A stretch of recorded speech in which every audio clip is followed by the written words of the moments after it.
আসসালামু আলাইকুম। সবাইকে আমার নতুন পেজে স্বাগতম জানাচ্ছি। সবাই কেমন আছেন? আলহামদুলিল্লাহ আমি আপনাদের দয়ায় ভালো আছি। তো আশা করি আমার পাশে থেকে আমাকে আমার কাজের জন্য সবাই আরও উৎসাহিত করবেন। তো আজকে আমি আপনাদেরকে দেখাচ্ছি এই যে আমার বিছানাটা দেখতে পাচ্ছেন। এই বিছানাটা হচ্ছে আমি একটা কমফোর্ট সেটের মতো তৈরি করলাম। লেপ দিয়ে, চাদর দিয়ে এই যে ২ টা বিছানা চাদর একই রকম নিয়েছি আমি ৩ টা বিছানা চাদর। ২ টা দিয়ে ল্যাপের কাভার বানাবো আর একটা আমি বিছানাতে বিছাবো। তো দেখেন আমি কিভাবে ল্যাপের কাভারটা বানাচ্ছি চাদর দিয়ে। এটাই আমি আপনাদের সাথে শেয়ার করছি। এই যে আমি প্রথমে আপনার হাত দিয়েও মেপে নিতে পারবেন, ইঞ্চি টেপ দিয়েও মেপে নিতে পারবেন, যার যেরকম সুবিধা হয়। আমি হাত দিয়েও মেপে নিয়েছি, ইঞ্চি টেপ দিয়েও মেপে নিচ্ছি। তো ইঞ্চি টেপ দিয়ে আমি মাপার পরে আমার ল্যাপের লম্বাটা হয়েছিল ৫ হাত আর পাশে ছিল ৪.৫ হাত। তো আমি প্রথমেই লম্বার মাপটা নিয়েছি, নেওয়ার পরে আমি এটা এখন কেটে নিব। লম্বাটা আপনারা সবসময় খেয়াল করবেন, চাদরের যে পাড়টা হয় সাদা অংশটা সেটা কিন্তু লম্বার দিকে হয়। আমরা লম্বার দিকেই কিন্তু হয়। তো এখন যেটা মাথার দিকে থাকে ওইটা কিন্তু আমরা কেটে নেব, লম্বাটা কেটে নেব। লম্বাটা যেহেতু আমার ৮৫ কেটে নিচ্ছি, এখন আমি পাশটা কেটে নেব। এই যে পাশটা কাটছি আমি, সেটা হচ্ছে পাড়ের দিকে।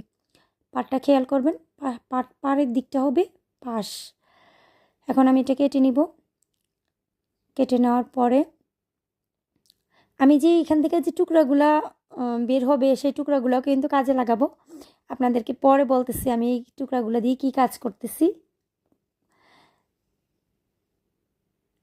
আপনারা দেখতে থাকুন। এখন আমার একটা কাটা শেষ হয়ে গেছে। একটা যেহেতু চাদর ইচ্ছা করলে আমি ২টা একসাথে নিতে পারতাম, নিয়ে নিই।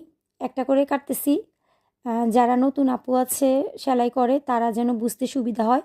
আস্তে আস্তে করি, সমস্যা নেই, আমরা তো মেয়ে মানুষ, আস্তে আস্তে কাজ করলেই সুন্দর হয়। সমস্যা কি, নিজের কাজ নিজে করবো, একটু আস্তে ধীরেই করি না। তো আমি ওইটার যে টুকরাগুলো বের হয়েছে ওইটা ফেলেই আমি কেটে ফেলছি আমার মাপটা, মেজারমেন্টটা ঠিক রাখার জন্য। লম্বাটা কাটছি, এখন আমি পাশটা কাটতেছি। আরেকটা চাদরের, একটা চাদর অলরেডি কাটা হয়ে গেছে, আরেকটা কাটতেছি। কাটার পরে আমি সেলাইটা শুরু করতেছি।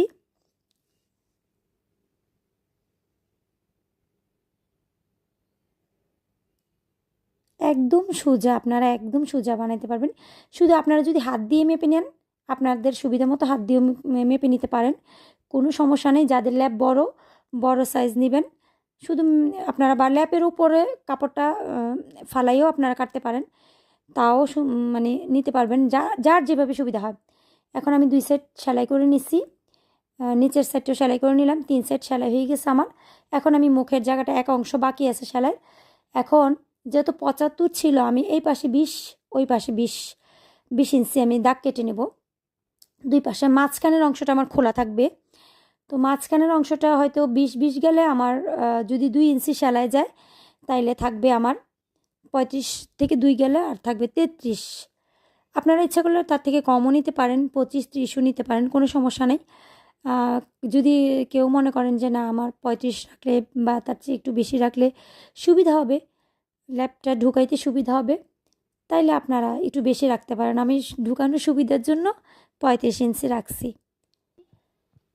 তো এই যে আমি এখন দুইটা সাইডে দাগ কেটে নিচ্ছি। এখন আমি এটা ২ সাইড সেলাই করে নিব, মাঝখানটা খালি রেখে। প্রথম সাইডটা আমি সেলাই শুরু করে দিলাম। প্রথম সাইডটা সেলাই শুরু করে দিলাম।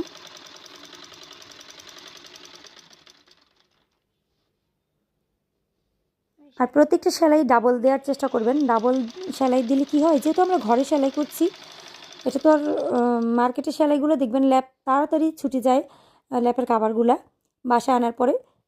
প্রত্যেকটা রেডিমেড জিনিসে আমি যখন বাসায় নিয়ে আসি আমি ডাবল সেলাই করে নিই বাসায়, যখনই কোনো কিছু নিয়ে আসি রেডিমেড। তো যেহেতু আমি এটা নিজে সেলাই করছি, বা আমরা যারাই নিজে সেলাই করি তারা ডাবল সেলাই দিলেই ভালো। তো ডাবল সেলাই দিয়ে নিবে। এখন আমি ২০ ইঞ্চিতে এসে একটা বারটেক দিয়ে নিব। বারটেকটা দিলে কি হয়, সেলাইটার একটু মজবুত হয়, এই জায়গাটা ছুটে না। এই যে ২০ ইঞ্চিতে আমি এখনই চলে আসব। এসে এই যে দাগটা বোঝা যাচ্ছে না, চকের দাগ তো বোঝা যাচ্ছে না। হালকা আমি তারপর আপনাদেরকে বোঝানোর জন্য আবার দাগ টেনে নিচ্ছি। এখানে আমি তো এখানে এসে দাগের মধ্যে এসে একটা বাট্টু দিয়ে নেবেন ভালোভাবে, তারপরে ঘুরিয়ে আরেকটা ডাবল সেলাই দিয়ে নিব।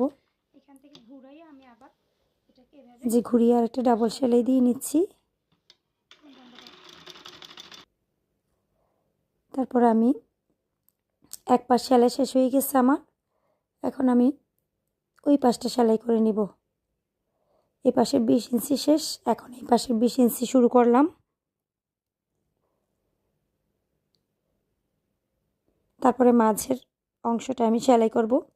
মুখটা আমরা জামার যেরকম সেলাই করি না, জামার কাটা ওইভাবে ঘুরিয়ে, জামার সাইড কাটা যেভাবে সেলাই করে ওইভাবে ঘুরিয়ে সুন্দর করে সেলাই করে নিব। আপনারাও সেলাই করে নেবেন। 2 সেট সেলাই হয়ে যাচ্ছে আমার, ডাবল সেলাই দিয়ে নিচ্ছি আমি।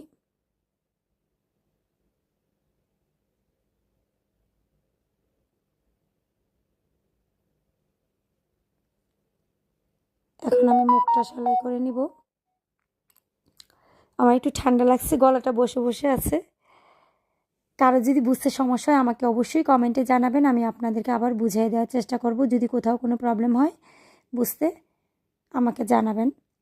এখন আমি মুখটাও সেলাই করে নিচ্ছি। এই জায়গাটা আমার একটু গ্যাপ হয়ে গেছে, ভিডিওটা করতে পারিনি। মুখটা সেলাই করে ঘুরিয়ে জামার সাইড যেভাবে সেলাই করেন এভাবে ঘুরিয়ে সেলাই করে নেবেন। নেওয়ার পরে এখন এই যে আমরা 3টা ভাগ করে নিব, 3টা ফিতা লাগাবো আমি। তো 2 পাশ ধরে মাঝখানে প্রথমে আপনারা একটা দাগ টেনে নেবেন। মাঝখানের অংশটা থেকে আবার 2 পাশে আরেকটা ভাগ দিয়ে নেবেন, তাইলে 3টা ভাগ সমান হবে। 3টা ভাগ সমান হলে কি হবে, আপনাদের যেই ফিতাটার মেজারমেন্টটা খুব সুন্দরভাবে হবে। তাহলে ল্যাপের যে মুখটা ওইটা ফাঁকা হয়ে থাকবে না, কোথাও কোনো গ্যাপ থাকবে না, সুন্দর হয়ে বসবে জিনিসটা।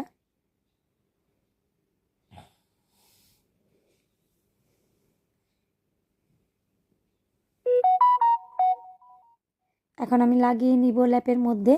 লাগানোর পর আপনারা আমার ফাইনাল লুকটা দেখবেন এবং আপনারা খেয়াল করবেন আমার খাটের উপরে কিন্তু কুলবালিশও আছে। যে কুলবালিশের কাভারটাও দেখেন, কুলবালিশ কিন্তু আমি কাভার কিন্তু আনিনি। আপনারা যদি খেয়াল করে দেখেন তখন দেখবেন কুলবালিশের কাভারের মধ্যে কিন্তু জোড়া আছে। যদি খেয়াল করে না দেখেন তাহলে কিন্তু বুঝতে পারবেন না।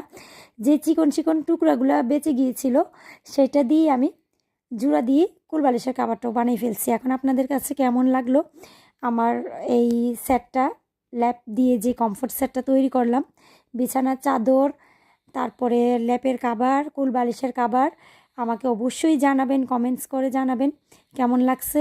এবং আশা করি সবাই ভালো থাকবেন, ইনশাল্লাহ আমার জন্য দোয়া করবেন। আল্লাহ হাফিজ।